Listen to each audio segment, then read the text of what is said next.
Hello everyone. आप सभी का फिर से स्वागत है। ये वर्ल्ड ज्योग्राफी एनसीईआरटी का डिस्कशन है। हमारा आज का टॉपिक है विश्व के प्रमुख बायोम, अध्याय 19। डिस्कशन को स्टार्ट करने से पहले मैं बता दूं, इसका पीडीएफ अवेलेबल है। अगर आपको पीडीएफ चाहिए तो Telegram channel, Telegram quiz group या चैनल के कम्युनिटी बॉक्स में जाइए, वहां पर इसके रिगार्डिंग में इंफॉर्मेशन को अपडेट कर दिया गया है। सबसे पहले बायोम के बारे में डिस्कस करेंगे। बायोम क्या है?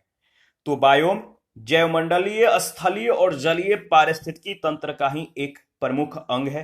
बायोम के अंतर्गत वनस्पतियों और जीवों के समस्त क्रियाशील समूह सम्मिलित किए जाते हैं। तो बायोम के अंतर्गत वनस्पतियों और जीवों के जो समस्त क्रियाशील समूह होते हैं, ये सम्मिलित होते हैं और किसी प्रदेश विशेष की या किसी स्थान विशेष की जो स्थलीय जलवायु और पर्यावरण आदि हैं, इनके कारकों से सामंजस्य स्थापित करके या तालमेल स्थापित करके जो जटिल समुदाय, जैव समुदाय विकसित होता है, उसे ही बायोम कहते हैं। ट्री वार्था ने मृदा, जल और ताप की उपलब्धता के आधार पर विश्व के बायोमों को 5 भागों में बांटा है। पहला है वन बायोम, दूसरा है सवाना बायोम, तीसरा है घास भूमि बायोम, चौथा है मरुस्थलीय बायोम और पांचवा है टुंड्रा बायोम। इनको बारी बारी से डिस्कस करेंगे। सबसे पहले वन बायोम के बारे में अगर बात करें तो इसके 2 भाग हैं, सदाहरित वन और पर्णपाती वन।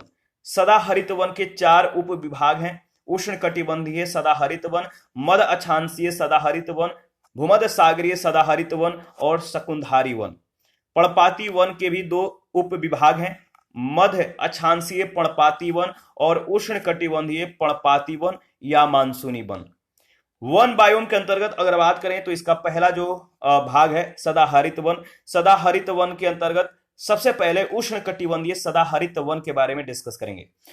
देखिए, विषुवतीय प्रदेशों और उष्णकटिबंधीय तटीय प्रदेशों में भारी वर्षा और उच्च तापमान की दशाओं में सघन, ऊंचे और विश्व के सर्वाधिक विविधतापूर्ण जैव संपदा और कठोर लकड़ियां वाले वृक्ष जैसे महोगनी, आबनुस, रोजवुड और डेल्टाई भागों में मैंग्रोव के वन पाए जाते हैं। याद रखिएगा, अगर बात करें तो ये वन जो है, ये वन याद रखिएगा विषुवतीय प्रदेशों और उष्णकटिबंधीय तटीय प्रदेशों में पाए जाते हैं। ये वन भारी वर्षा और उच्च तापमान वाले क्षेत्रों में उगते हैं। इन वनों में सर्वाधिक जैव विविधता और कठोर लकड़ियां पाई जाती हैं, जैसे महोगनी, आबनुस, रोजवुड और मैंग्रोव प्रमुख वृक्ष हैं। पृथ्वी संपूर्ण क्षेत्रफल यानी 12% भाग जो है, पृथ्वी के संपूर्ण क्षेत्रफल के 12% भाग पर इन्हीं वनों का विस्तार है। वृक्षों की सघनता के कारण यहां धरातल पर प्रकाश नहीं पहुंच पाता है और जो धरातल है वहां पर, धरातल पर जो है अंधेरा छाया रहता है। इतने मतलब कि सघन वन है, इतने काफी जो है यहाँ पे वृक्ष, पेड़ पौधे, झाड़ियां उगे हुए हैं कि जो प्रकाश होता है सूर्य का, वो धरातल पर नहीं पहुंच पाता है, अंधेरा छाया रहता है। लताएं व अधिपादप यानी एपीफाइट इस बायोम की जो है सौर प्रमुख विशेषता है। पृथ्वी के आधे से अधिक जंतुओं और वनस्पतियों की प्रजातियां जो है यहीं पाई जाती है। इन वनों में हाथी, गैंडा, जंगली सुअर, शेर, घड़ियाल, बंदर, सांपों की अनेक प्रजातियां जो है मिलती हैं। दूसरा जो उप विभाग है वन बायोम का, मतलब वन बायोम के अंतर्गत सदाहरित वन की जो दूसरा उप विभाग है वो है मध्य अक्षांशीय सदाहरित वन। इसके अंतर्गत अगर बात करें तो ये उपोष्ण प्रदेशों में महाद्वीपों के पूर्वी तटीय भागों के वर्षा वन है। ये उपोष्ण प्रदेशों में महाद्वीपों के पूर्वी तटीय भागों के वर्षा वन है। यहाँ जो है प्राय एक ही जाति वाले वृक्षों की प्रधानता होती है। चौड़ी पत्ती वाले और कठोर लकड़ी वाले वृक्ष जैसे ओक, लॉरेल, मैग्नेलिया, यूकेलिप्टस आदि यहाँ के प्रमुख वन हैं। दक्षिणी चीन, जापान, दक्षिण पूर्वी संयुक्त राज्य अमेरिका और दक्षिणी ब्राजील आदि इसके प्रमुख क्षेत्र हैं। इसके बाद है भूमध्य सागरीय वन। मध्य अक्षांशों में महाद्वीपों के पश्चिमी सीमांतों पर शीतकालीन वर्षा प्रदेशों में ये वन पाए जाते हैं। कहां पर? शीतकालीन वर्षा प्रदेशों में। यहाँ के प्रमुख जो वृक्ष हैं ओक है, जैतून है, चेस्टनट है, पाइन है आदि हैं। इस बायोम में अग्नि से नष्ट न होने वाले पौधे और सूखे में रहने योग्य जंतु पाए जाते हैं। यहाँ रंग बिरंगे पंछियों की अधिकता होती है। ग्रीष्म काल की शुष्क जलवायु से बचाव के लिए विभिन्न प्रकार के वृक्षों ने स्वयं को अनुकूलित कर लिया है। भूमध्य सागरीय प्रदेश साइट्रस फलों के लिए यानी खट्टे फलों के लिए जो है बहुत ज्यादा प्रसिद्ध है, खट्टे। ठीक है। इसके बाद है शकुनधारी वन। देखिए, उत्तरी ध्रुवीय क्षेत्रों के चारों ओर यूरोप, पश्चिम और उत्तरी अमेरिका महाद्वीपों में व अन्य भागों में उच्च अक्षांशों तथा ऊंचे पर्वतों पर पाए जाने वाले ये मुलायम लकड़ी के वन हैं, शकुनधारी वन। इन वनों के प्रमुख वृक्ष जो है चीड़ है, देवदार है, फर है, हेमलॉक है, स्प्रूस आदि हैं। ये सभी मुलायम लकड़ी वाले वृक्ष हैं जिनका वर्धन काल जो है ग्रीष्म काल तक रहता है, जिसका वर्धन काल कब तक रहता है? ग्रीष्म काल तक। शकुनधारी वनों का विश्व के वन क्षेत्रों के अंतर्गत सर्वाधिक विस्तार है। टैगा वनों के प्रदेश में लोमड़ी, मिंक, समूर व साइबेरियन क्रेन जैसे विभिन्न जीव पाए जाते हैं। इसके बाद है पर्णपाती वन। पर्णपाती वन के अंतर्गत अगर बात करें तो इसका पहला उपविभाग है मध्य अक्षांशीय पर्णपाती वन। देखिए, मध्य अक्षांशीय पर्णपाती जो वन है ये शीतल जलवायु के तटीय प्रदेशों में पाए जाते हैं। शीतल जलवायु के तटीय प्रदेशों में उत्तर पूर्वी अमेरिका, दक्षिणी चिली आदि में इन वनों का जो है विस्तार है। इन वनों के प्रमुख जो वृक्ष हैं ओक है, बीच है, वालनट है, मैपल है, एस और चेस्टनट आदि। दूसरा है उष्णकटिबंधीय पर्णपाती वन या मानसूनी वन। याद रखिएगा, एशिया के मानसूनी प्रदेश, ब्राजील, मध्य अमेरिका, उत्तरी ऑस्ट्रेलिया में पाए जाने वाले इन वन क्षेत्रों में एक स्पष्ट और शुष्क ऋतु होती है और इस समय ये वृक्ष अपने पत्ते गिरा देते हैं। ठीक है, पत्ते विहीन हो जाते हैं। यहाँ सागौन, शीशम, साल, बांस आदि वृक्ष जो है प्रमुख रूप से पाए जाते हैं। उष्णकटिबंधीय सदाहरित वनों के बाद सर्वाधिक विविधता इन्हीं वन क्षेत्रों में पाई जाती है। इसके बाद है दूसरा सवाना बायोम। सवाना बायोम के बारे में अगर बात करें तो यहाँ की जलवायु अर्ध शुष्क उष्णकटिबंधीय है। सवाना बायोम की जो जलवायु है कैसी है? तो अर्ध शुष्क उष्णकटिबंधीय है। यहाँ पार्कलैंड भूमि है जहां घास भूमि के क्षेत्र में यत्र तत्र यहाँ वहां कुछ वृक्ष पाए जाते हैं। 5 मीटर लंबी और सघन हाथी घास सवाना प्रदेश की प्रमुख घास है।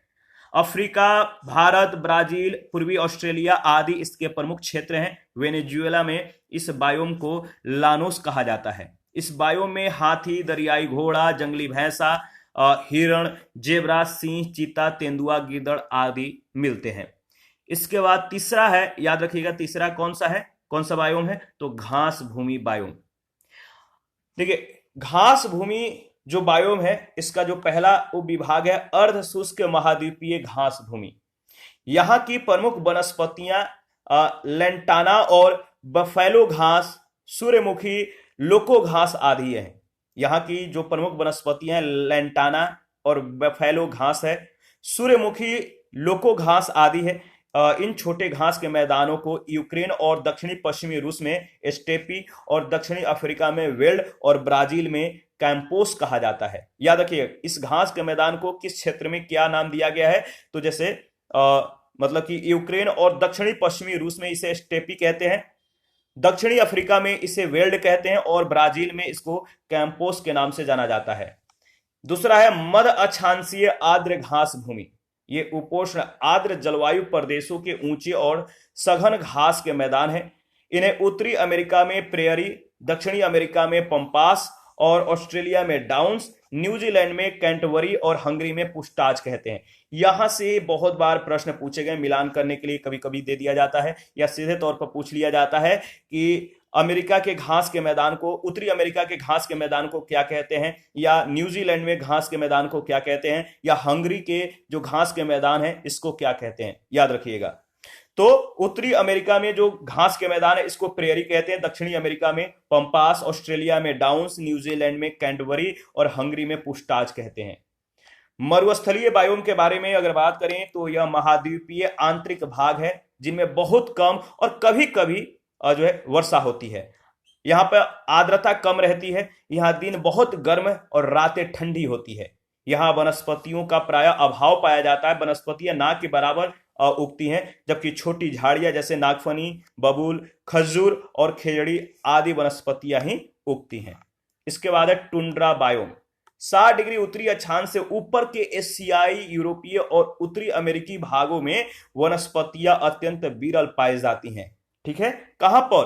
तो इन क्षेत्रों में, ये वाले जो एरिया है ये सभी टुंड्रा के क्षेत्र हैं। यहां पर जो है मतलब कि जो वनस्पतियां हैं ना के बराबर उगते हैं। ठीक है, यहां पर जो है लाइकेन, एल्गी और जंगली झाड़ियां ही अल्प मात्रा में मतलब कि उग पाते हैं, जिनका वर्धन काल ग्रीष्म ऋतु के केवल 3 महीने तक ही होता है। रेंडियर टुंड्रा क्षेत्र का प्रमुख पशु है। यहाँ के निवासी एस्किमो कहलाते हैं। इनका प्रमुख खाद्य पदार्थ सील मछली है।